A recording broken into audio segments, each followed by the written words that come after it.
இட்லி சின்ன இட்லியை 3 இட்லி 4 இட்லி பார்த்துட்டா அப்போ குழந்தை தேவைப்படுற அளவுக்கு பார்த்துக்கலாம். சாம்பார் மட்டும் சரி பண்ணி ரெடி பண்ணி வச்சுருந்தோம்னா அந்த இட்லியை வாத்துட்டு இதேமாரி எடுத்து கொஞ்சம் தட்டில் போட்டு கொஞ்சம் பருத்தினாப்பில் ஆற போட்டுட்டு அது மேலே இந்த சாம்பாரை என்ன பண்ணிடணும், இப்படி ஊற்றிடணும். நல்லா ஊற்றி ஒரு 10 மினிட்ஸ் வச்சுருக்கணும். நல்லா சாம்பாரை ஊற்றிட்டு வச்சோம்னா இட்லி அப்சர்வ் பண்ணிட்டுருவோம் அந்த சாம்பாரை. இது இட்லி சாம்பார்னு சாப்பிட்டா ஓரளவு குழந்தைகளுக்கு டேஸ்ட்டாக இருக்கும். வேணா ஒரு ஸ்பூன் நல்லெண்ணெய் மேலே ஊற்றலாம் தேவைப்பட்டால்.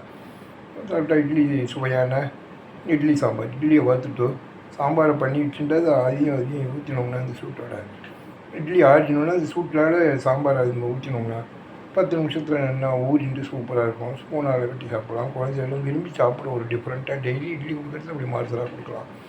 இது நிறையா அளவு போட்டிருப்பேன், இப்படியும் போடுறேன். இட்லி சாம்பார் இட்லி சுவையான மினி சாம்பார் இட்லி. தேங்க்யூ.